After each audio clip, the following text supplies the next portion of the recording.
শুভ সন্ধ্যা। আজকে যারা আমার ভিডিওগুলো দেখেন তাদের সবাইকে আমি শুভেচ্ছা জানাচ্ছি। আজকে আমি একটা ছোট্ট আইটেম করছি, সেটা হচ্ছে পোস্ত বড়া। বাঙালি মাত্রেই পোস্ত বড়া ভালোবাসে, সে বাঙালি হোক আর এদেশি হোক, সবাই ভালোবাসে। পোস্ত বড়া বানাতে অনেক কিছু লাগে না, কিন্তু এই বড়াটা ডালের সঙ্গে খেতে ভাল লাগে বা মাখন দিয়ে ভাত দিয়েও খাওয়া যায়। এবার আমি প্রথমে আপনাকে দেখাচ্ছি আপনাদের পোস্ত বড়াতে কি কি লাগে। মেন লাগে পোস্ত। আমি বড় চামচের 2 চামচ পোস্ত ভালো করে বেটে নিয়েছি। পোস্তটা জলজলে হলে হবে না, একটু ঘন করে মোটা করে বাটতে হবে। একটা এই সাইজের একটা পেঁয়াজ, তার আধখানা আমি একদম মিহি করে কুচিয়ে নিয়েছি। এতটাও লাগবে না হয়তো, কিন্তু আমি আধখানা রেখেছি। আর আধখানা আলু, আর হচ্ছে 2টো কাঁচা লঙ্কা একদম মিহি করে কুচিয়ে নিয়েছি। পোস্ত বড়ার পেঁয়াজ আর কাঁচা লঙ্কাটা খুব সরু করে কাটতে হয়। আর লাগবে নুন। আগে এই হচ্ছে আমার উপকরণ। লাগবে সর্ষের তেল, আর কিন্তু উপকরণে কিছু নেই। এই বড়াটা বানানোটাই হচ্ছে আসল। এবার আমি আপনাদের বানানোটা দেখাই। প্রথম আমি আলুটাকে খুব ভালো করে ম্যাশ করি। প্রথমে আমি আলুটা ভালো করে একদম মিহি করে ম্যাশ করে নিলাম। তারপর আমি এর মধ্যে দেব যা পেঁয়াজ নিয়েছি। প্রথমে সবটা দিলাম না, আর বেশিটাই দিলাম, একটু রাখলাম। লঙ্কাও আমি একটু রেখে আগে দিলাম। এরপর দেব পোস্তটা।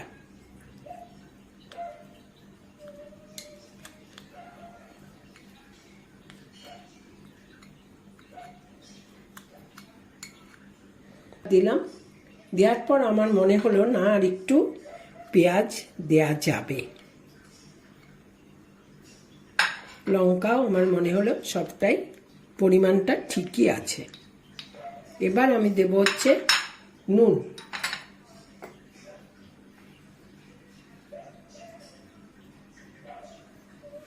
নুনটা আর লঙ্কাটা আপনারা আপনাদের পছন্দ মতো দেবেন, কারণ হচ্ছে ঝাল বেশি হলে অনেকে খেতে পারে না।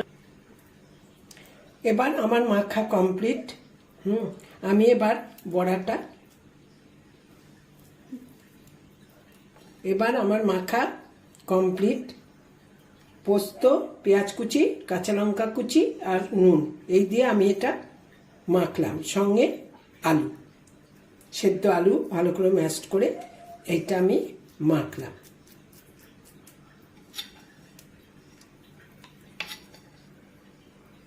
এবার আমি সর্ষের তেলটা গ্যাস ধরিয়ে গরম করি। তাওয়াটা বসিয়েছি। বসিয়ে এটা আমার সর্ষের তেল ছাড়া ভালো হয় না, আর পোস্ত বড়ায় একটু তেল লাগে, তাই আমি একটু তেল দিলাম। এবার তেলটা গরম হতে হতে আমি এই মাখাটা পোস্ত মাখাটা, আমি এটা হাত দিয়েও করা যায়, কিন্তু একটু সুন্দর করে গোল করতে হলে এরকম করে করলে ভালো হয়, কিন্তু অনেক সময় ওঠে না। আমি করছি, জানি না উঠবে কিনা, সেই জন্য আমি একটা চামচে নিলাম। নিয়ে এটাকে তোলার জন্য আমি একটা চামচে নিয়ে তোলার চেষ্টা করলাম। দিয়ে এটাকে তুলে আস্তে করে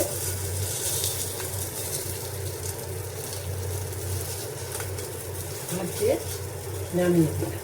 এটা হাত দিয়েও করা যায় বড়াটা, কিন্তু এত সুন্দর গোল হয় না।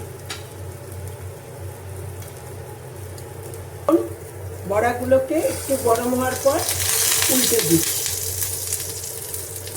দেখুন, উল্টানোর সময়টাও একটু সাবধানে, কারণ শুধুমাত্র আলু আর পোস্ত দুটোই নরম, কাজেই খুব সহজেই এরা ভেঙে যায়। এবার আমার আর একটা বড়া বাকি ছিল, আমি এর মধ্যে বসিয়ে দিলাম।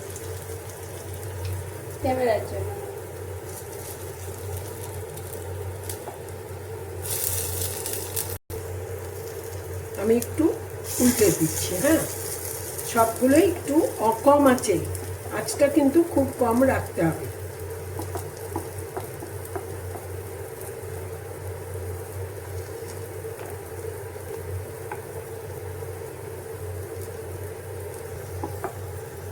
আমি বড়াগুলো উল্টে পাল্টে দিচ্ছি।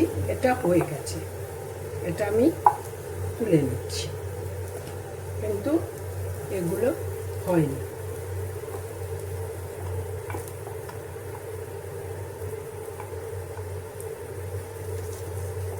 আমার ভাজা হয়ে গেছে, এবার আমি তুলে নেব। আমার পোস্ত বড়া কমপ্লিট। খাবার সময় পোস্ত বড়ার সঙ্গে একটু কাঁচা লঙ্কা আর একটু শসা হলে ভালো লাগে, তাই আমি এমনি করে দিয়েছি।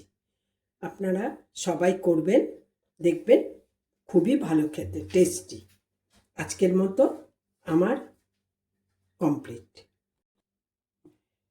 আজকের মতো কমপ্লিট, কিন্তু আমি আবার আসব একটা নতুন কিছু, ছোটোখাটো এরকম কিছু নিয়ে। আপনারা জানাবেন আপনাদের এটা কেমন লেগেছে। সবাই সুস্থ থাকবেন, ভালো থাকবেন।